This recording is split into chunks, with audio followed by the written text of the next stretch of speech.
are changing. We're flying high, creating a complaint-free world. No more, no more complaining people. Their lives are changing. We're flying high, creating a complaint-free world. No more, no more. We're talking about the book, How to Win Friends and Influence People, written by the great Dale Carnegie. Dale Carnegie he only wrote that, to my knowledge, well, he actually wrote one called How to Stop Worrying and Start Living. I think all three of his books should be must-reads for everyone. In fact, I think they should be taught in schools, because one of the things that we are not taught is how to work with other people, how to get along with other people, how to look at things from their side, and how to make them feel good in their interactions with us. And so as a result, we go through life grouchy or expectant or unhappy or demanding or whatever, and we can't understand why people don't want to work with us and deal with us. And the book really, really has helped me a lot, and I still go back and read it. I recommend How to Win Friends and Influence People. Also, his book, How to Stop Worrying and Start Living, is an exceptional book. Again, we're talking about Dale Carnegie. And, the other one I was going to tell you about is not actually a Dale Carnegie book. I just remembered it's Napoleon Hill. So those two, but we're talking about How to Win Friends and Influence People, which came about because Dale Carnegie was teaching adult education at the YMCA, and he asked people, what is it you'd like to learn more of? What would help you the most in your life? And they said, basically, I'd like to get ahead at my job. I'd like to get along with my family. And I don't really know how to do those things. I don't have the skills. And so he began to read and study and did so for years, and then to begin to teach these courses, which ultimately became the book. A lot of people think that How to Win Friends and Influence People must be all about manipulating. The point I would make is that we are always manipulating other people. Our actions and reactions cause other people to react in certain ways. That in itself is manipulation. What the book does is it teaches us to present our very best self when dealing with other people, so that other people will respond in kind and in many cases favorably. I remember several times when I used to sell radio advertising, and I did that for years. And I would have a client and they would change and have a new person who was in charge of the advertising. And then all of a sudden, the person would begin to advertise less and less and ultimately stop advertising with us. And then the station management would send in a new salesperson and they would begin to advertise again. What I'm saying is that they resonated with this person and they did not resonate with me. Now, the same thing happened in reverse many times. Someone would be having a client that invested very well on the radio station, got good results, and then they would change the person who was in charge of the advertising, and they didn't particularly resonate with the sales rep that was coming from the station. So I'd get assigned, and then all of a sudden, boom, right back up. What I'm saying is that we naturally relate to people. We want to deal with certain people, and we don't want to deal with other people. And what How to Win Friends and Influence People does is it looks at the universal things that human beings resonate with, and it advises us to present ourselves in that way so that people are more likely, not always, but more likely to want to work with us. And it's not about manipulation, because one of the main things that Carnegie talks about is trying to see it from the other person's point of view and even representing that point of view to the person when you're speaking to them. Which brings us to what we're going to talk about today, which is, I'm actually paraphrasing Jesus and Dale Carnegie here, but that is agree with thine adversary quickly. One of the best ways, or the best way to end an argument, is to agree with the other person, or to calm a person down is to agree with them. I noticed the other day on the plane watching episodes of Better Call Saul.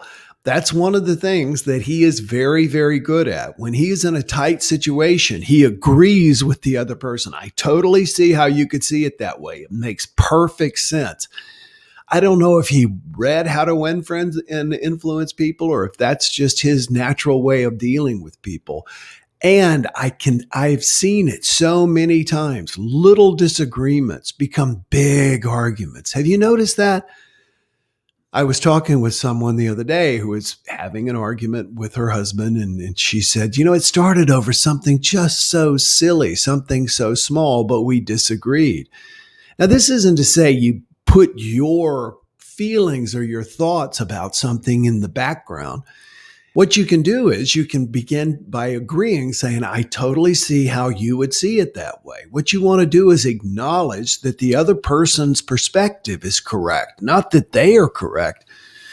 But often when we disagree with the person's perspective, they hear us disagreeing with them, and that's how arguments get started.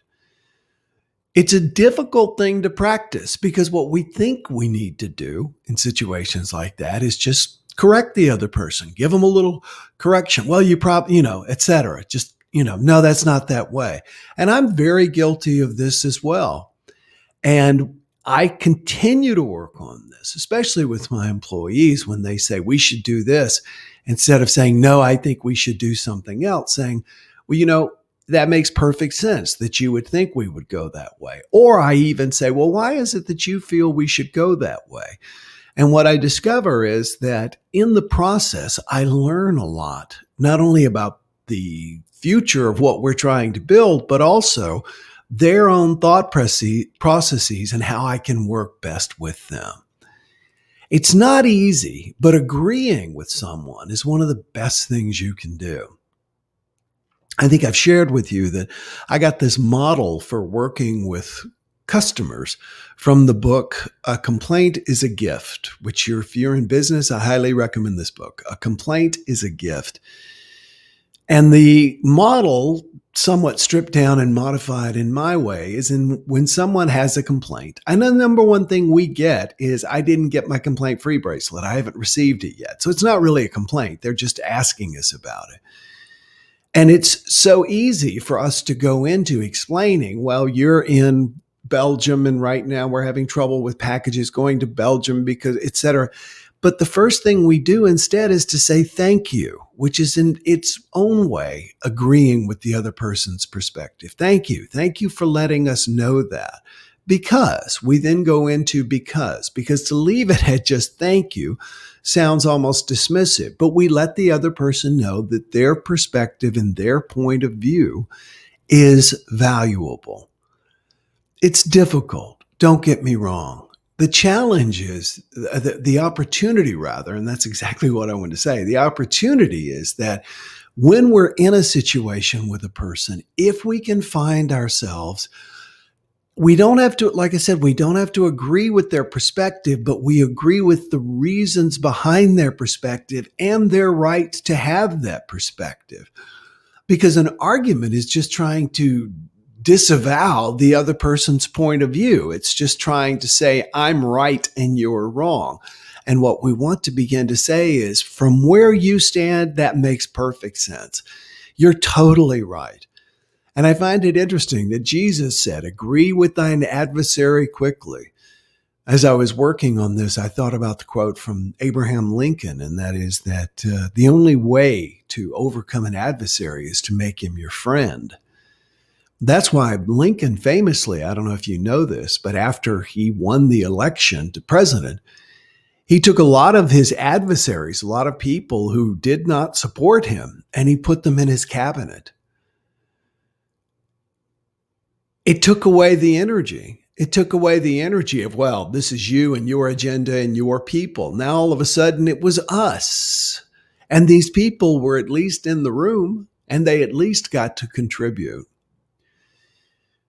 We are concerned and afraid of other people being right because we are so afraid of being wrong. And one of the best ways we can lay down our defensiveness with other people is to accept that in a lot of cases, we're wrong. The other morning, I'm just going to, tell a story about myself. I did this myself. I was waiting. I had an afternoon speech in Phoenix, and I was working in my hotel room, and I needed an ironing board and an iron to do my shirt and my suit. I always do it before I go on stage, so I look my best. And I looked in and I didn't see an ironing board and an iron. So I pressed 0 and asked that housekeeping send one up. No problem. It's a nice resort. Well, an hour later, I still had not received it. And I was getting to be about an hour away from needing it to be done. And I wanted to, pressed, and you never know what's going to happen. I've had several irons just soak my shirts with water and you have to let them dry. So wanted to go ahead and get it. And I went to call back downstairs. Actually, I did. I called downstairs and said, I just wanted an update on when I'd be getting my iron and my ironing board. She said, we're sorry that it's taken so long. She said, have you checked really well? Because all of the rooms have them.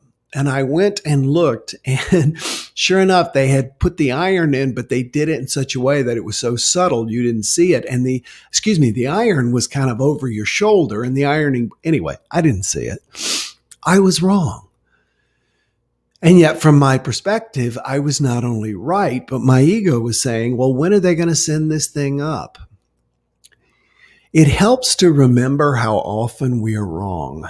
And then it doesn't hurt so bad. And we can allow other people to be right. Allowing other people to be right. Agree with people. When you begin to feel a little bit of discord, agree with that person. Agree with their right to hold that perspective and say, I understand. I may not understand or I may not agree with you. Let me start this again. I know exactly what I want to say.